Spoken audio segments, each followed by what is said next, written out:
हैं कि बैंड में सुजोंग और सोल्जर ज़ॉम्बीज से बच रहे होते हैं, लेकिन ज़ॉम्बी उनके पास आ ही जाते हैं। दोनों उनसे बचते हुए सार्जेंट के पास पहुंच जाते हैं। आगे रास्ता बंद होता है तो वो उन ज़ॉम्बीज को अंदर ही खत्म कर देते हैं। तभी गन शूट की वॉइस जेउन, पार्क और इन्हो को सुनाई देती है।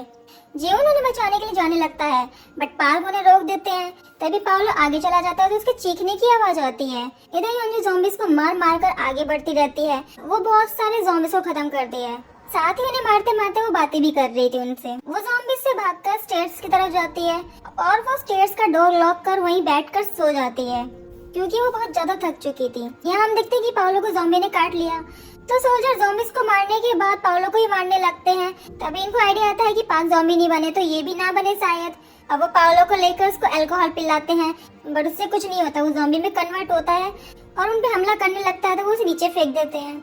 यहाँ सुजोंग और बाकी सब अभी भी वहीं फंसे हुए थे। वो देखते हैं कि उधर और भी ज़ॉम्बीज हैं और उनकी गन में गोलियां इतनी नहीं है कि ज़ॉम्बीज को मार सके।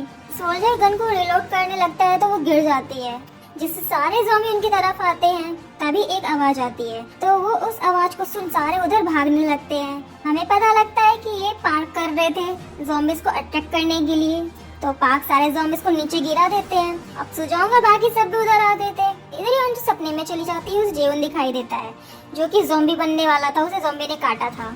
वो योंजू को बोलता है कि मुझे मार डालो, नहीं तो मैं ज़ॉम्बी में कन्वर्ट हो जाऊंगा। तो योंजू कहती है कि मैं तुम्हें कैसे मार सकती हूँ। तभी देखते देखते वो ज़ॉम्बी बन जाता है और वो हमला कर देता है योंजू पर, और फिर योंजू अपने सपने से बाहर आ जाती है। यहाँ सारे बैंड से अब फ्लोर पर आ जाते हैं और दो सोल्जर्स में लड़ाई हो जाती है, क्योंकि उसने बिना सोचे समझे ज़ॉम्बीज को मारने के लिए उन पर गन चला दी थी। उसे लग रहा था कि कहीं सुजोंग को कुछ हो जाता तो या उसे गोली लग जाती। दोनों सोल्जर्स आपस में इतना लड़ने लगते हैं कि फाइट मारने तक आ जाती है एक दूसरे को, लेकिन सार्जेंट की रोक देते हैं उनको। पार्क सबको कहता है कि अलग अलग होकर एलिवेटर ढूंढो, क्योंकि वो एलिवेटर डायरेक्ट ग्राउंड फ्लोर पर पार्किंग एरिया में पहुंच सकती है। इधर योंजू ज़ॉम्बी से बच रही होती है तो उसे कुछ आवाज आती है म्यूजिक की या कुछ गाने की। वो एक Subway lost and found centre था। वो उस रूम के अंदर जाती है तो वहाँ बहुत सारे लोग थे, सब जिंदा थे। योंजू उस आदमी को ही पहचान लेती है जो गाना गा रहा था। और इधर यहाँ उन्हें एलिवेटर तो मिला, बट किसी की हिम्मत नहीं थी उसमें जाने की, क्योंकि वो पूरी खून से सनी हुई थी। तभी इन्हों को कंस्ट्रक्शन एलिवेटर मिल जाती है जो शायद वर्क कर रही थी। इन्हों कहता है कि इसमें हम ग्राउंड फ्लोर पर जा सकते हैं, बट किसी को चेक करना होगा पहले जाके। उन बोलता है कि कौन जाएगा नीचे, तो सारे के सारे पीछे हट जाते हैं, कोई नहीं जाता। और अब जेहुन ही उस एलिवेटर पे नीचे जाने के लिए रेडी होता है। इधर योंजू से योंजन सिंह पूछता है कि तुम ठीक हो, लोग उसे चेक कर रहे होते हैं, तो उसे ज़ॉम्बी ने नहीं खाया था। वहाँ के लोग योंजू से बोलते हैं कि तुम इधर सेफ रहोगी। अब योंजू उधर ही बैठ जाती है। जेहुन एलिवेटर पे पहुँच जाता है, वो चेक करता है तो वो वर्किंग में था, लेकिन जब जेहुन ने बाहर का नजारा देखा तो उसकी आंखें भर आती हैं। सब तबाह हो चुका था, कुछ नहीं बचा था। योंजू अब फोन चलाई तो उसमें वो जेहुन की पिक्स देख रही थी। तभी उसे एक वीडियो दिखाई देती है। वो कहती है कि वो उसने कब बनाई। फिर वो सोचती है उस वीडियो को चलाकर। योंजू इस वीडियो को सुनती है जिसमें जेहुन ने फीलिंग्स कन्फेस की थी और उसने बोला था कि आगे कभी भी ब्रेकअप होगा तो वो उसे ब्लेम नहीं करेगा। जिसमें योंजू खुश है उसमें जेहुन भी खुश है। योंजू रोती है उस वीडियो को देखकर। अब जेहुन उस एलिवेटर को लेके ऊपर जाता है। सब बहुत खुश हो जाते हैं कि एलिवेटर ऊपर आ रहा है।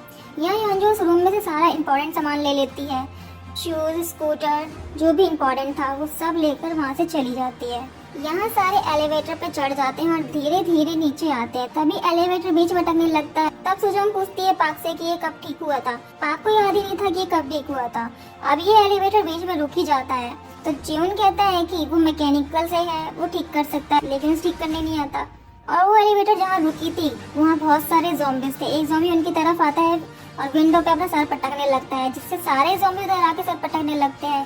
तभी जेहुन उस एलिवेटर की कंट्रोलर पे बहुत कस के मारता है तो वो स्टार्ट हो जाता है। बट हम देखते हैं कि विंडो टूटी गई थी, सारे ज़ॉम्बीज नीचे एलिवेटर पे गिरने लगे थे। इधर ही योंजू ज़ॉम्बीज के बीच से बाहर निकल रही होती है। अभी उधर रास्ता बंद था तो जिनबुक की आवाज सुनाई दे रही थी। यहाँ एलिवेटर पे सारे ज़ॉम्बीज को मारते हुए उन्हें नीचे फेंक देते मिलकर। जब सारे ज़ॉम्बीज नीचे गिर जाते हैं तो एलिवेटर टूटकर एक फ्लोर पे आके अटक जाता है। सब उस एलिवेटर से उतर जाते हैं, लेकिन जेहुन उस एलिवेटर से नहीं उतर पाता। वो नीचे गिर जाता है। दरअसल वो गिरता नहीं है, वो थर्ड फ्लोर पर अंदर घुस जाता है और बेहोश हो जाता है। सभी को लगा था कि वो मर गया। इन्हों उसे ढूंढने जाने लगता है। योंजू ज़ॉम्बीज को मारते मारते प्लेटफॉर्म पर पहुंच जाती है, उसी वाले जहां से आई थी। पूरा प्लेटफॉर्म खाली था। वो ट्रैक पर उतरकर आगे बढ़ती है उसी आवाज का पीछा करते हुए। वहाँ वो उसे वही ग्रैंडमा भी दिखी थी जिसे योंजू ने मार दिया था। इधर साजन को ज़ॉम्बी ने काट लिया था। इनो जेउन को ढूंढने के लिए बोलता है कि वो जिंदा है, 3rd फ्लोर पर होगा, लेकिन एक सोल्जर उस पर चिल्लाने लगता है कि वो मर चुका है और फिर वो गुस्से में वो सोल्जर बाहर चला जाता है वहाँ से। वो देखता है कि उधर बहुत सारे ज़ॉम्बीज थे। जेउन को होश आता है तो एक टैडी वाले कॉस्ट्यूम पहने हुए उसे खाने की कोशिश करता है। ये देख जेउन उस टैडी का फेस उतारता है तो वो आदमी ज़ॉम्बी बन चुका था। जेउन वापस उसे वो पहना देता है। इधर योंजू ट्रैक पर आगे चलती रहती है। इसे एक ट्रेन भी मिलती है जिसमें सारे ज़ॉम्बीज थे। योंजू को आगे जाते जाते एक आदमी मिलता है। योंजू को लगा कि वो ज़ॉम्बी है बट वो इंसान था। योंजू उससे पूछती है कि तुम यहाँ क्या कर रहे हो, तो वो आदमी बोलता है कि उसकी बेटी खो गई, वो उसे ढूंढ रहा है। तभी योंजू को एक वॉइस आती है जिसका पीछा करते हुए आगे बढ़ रही थी।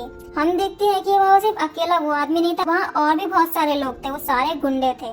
वो योंजू को पकड़ लेते हैं और उसे परेशान करते हैं। उसकी आरी भी छीन लेते हैं कि इसके पास आरी क्या कर रही है।